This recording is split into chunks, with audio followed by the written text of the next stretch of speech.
मंत्रपुष्पम् योपां पुष्पं वेद पुष्पवान् प्रजावान् पशुमान् भवति चन्द्रमा वा अपां पुष्पं पुष्पवान् प्रजावान् पशुमान् भवति य एवं वेद योपामायतनं वेद आयतनवान् भवति अग्निर्वा अपामायतनम् आयतनवान् भवति यो अग्नेरायतनं वेद आयतनवान् भवति आपो वा अग्नेरायतनम् आयतनवान् भवति य एवं वेद योपामायतनं वेद आयतनवान् भवति वायुर्वा अपामायतनम् आयतनवान् भवति यो वायोरायतनं वेद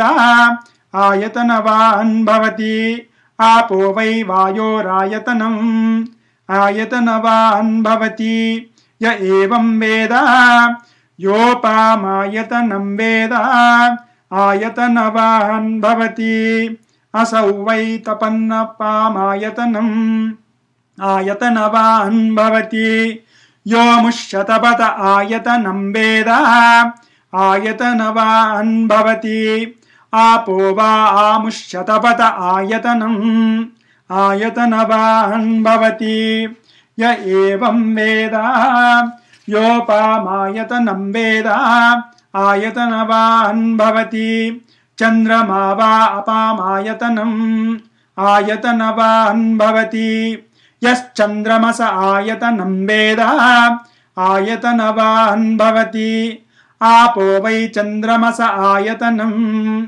आयतनवान् भवति य एवं वेद योपामायतनं वेद आयतनवान् भवति नक्षत्राणि वा अपामायतनम् आयतनवान् भवति यो नक्षत्राणामायतनं वेद आयतनवान् भवति आपो वै नक्षत्राणामायतनम् आयतनवान् भवति य एवं वेद योपामायतनं वेद आयतनवान् भवति पर्जन्यो वा अपामायतनम् आयतनवान् भवति यः पर्जन्यस्यायतनं वेद आयतनवान् भवति आपो वै पर्जन्यस्यायतनम् आयतनवान् भवति य एवं वेद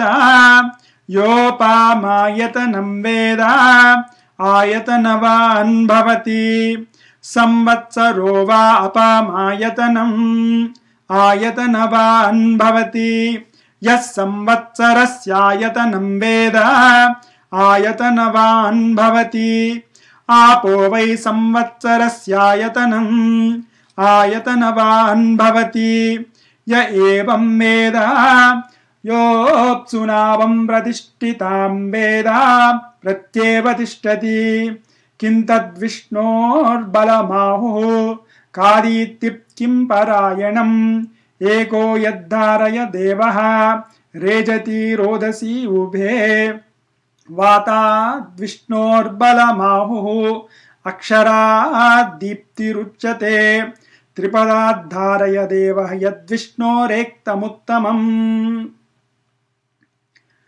ॐ पुरुषस्य विद्म सहस्राक्षस्य महादेवस्य धीमहि तन्नो रुद्र प्रचोदयात् ॐ तत्पुरुषाय विद्महे महादेवाय धीमहि तन्नो रुद्र प्रचोदयात् ॐ तत्पुरुषाय विद्महे वक्रतुण्डाय धीमहि तन्नो दन्ति प्रचोदयात् ॐ तत्पुरुषाय विद्महे चक्रतुण्डाय धीमहि तन्नो नन्दी प्रचोदयात् ॐ तत्पुरुषाय विद्महे महासेनाय धीमहि तन्नः षण्मुखः प्रचोदयात् ॐ तत्पुरुषाय विद्महे सुवर्णपक्ष्याय धीमहि तन्नो गरुड प्रचोदयात् ॐ वेदात्मनाय विद्महे हिरण्यगर्भाय धीमहि तन्नो ब्रह्म प्रचोदयात् ఓం నారాయణాయ విద్మహే వాసుదేవాయ ధీమహి తన్నో విష్ణు ప్రచోదయాత్. ఓం వజ్రనఖాయ విద్మహే తీక్ష్ణదగుష్ట్రాయ ధీమహి తన్నో నారసింహ ప్రచోదయాత్. ఓం భాస్కరాయ విద్మహే మహద్యుతికరాయ ధీమహి తన్నో ఆదిత్య ప్రచోదయాత్. ఓం వైశ్వానరాయ విద్మహే లాలీలాయ ధీమహి తన్నో అగ్ని ప్రచోదయాత్. ఓం కాత్యాయనాయ విద్మహే కన్యాకుమారి ధీమహి తన్నో దుర్గి ప్రచోదయాత్. సహస్రపరమా దేవి శతమూలా శతాంకురా సర్వగం హరతు మే పాపం దూర్వాదు స్వప్ననాశిని. కాండాత్ కాండాత్ ప్రరోహంతి పరుషః పరుషః పరి ఏవానో దూర్వే ప్రథమ సహస్రేణ శతేన చ యా శతేన ప్రతనోషి సహస్రేణ విరోహసి. ఓం నిధనపతయే నమః. ఓం నిధనపతాంతికాయ నమః. ఓం ఊర్ధ్వాయ నమః. ఓం ఊర్ధ్వలింగాయ నమః. ఓం హిరణ్యాయ నమః. ఓం హిరణ్యలింగాయ నమః. ఓం సువర్ణాయ నమః. ఓం సువర్ణలింగాయ నమః. ఓం దివ్యాయ నమః. ఓం దివ్యలింగాయ నమః. ఓం భవాయ నమః. ఓం భవలింగాయ నమః. ఓం శివాయ నమః.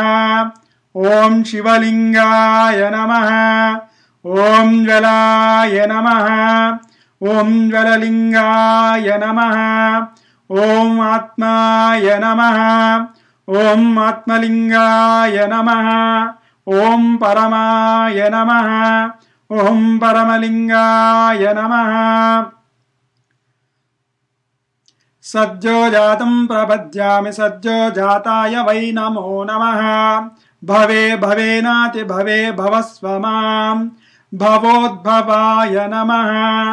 వామదేవాయ నమో జ్యేష్ఠాయ నమః శ్రేష్ఠాయ నమో రుద్రాయ నమః కాలాయ నమో కలవికరణాయ నమో బలవికరణాయ నమో బలాయ నమో బలప్రమదనాయ సర్వభూతదమనాయ నమో మనోన్మనాయ నమః. అఘోరేభ్యో రథోరేభ్యో ఘోరఘోరతరేభ్యః సర్వేభ్యః సర్వసర్వేభ్యో నమస్తే అస్తు రుద్రరూపేభ్యః.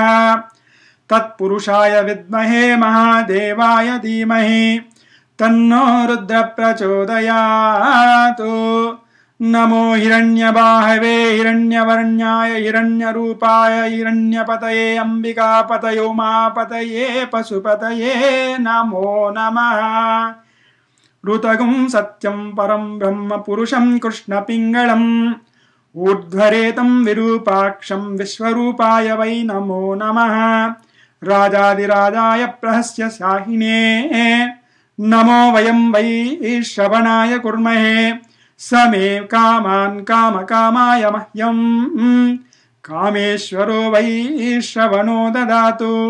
కుబేరాయ వై శ్రవణాయ మహారాజాయ నమః.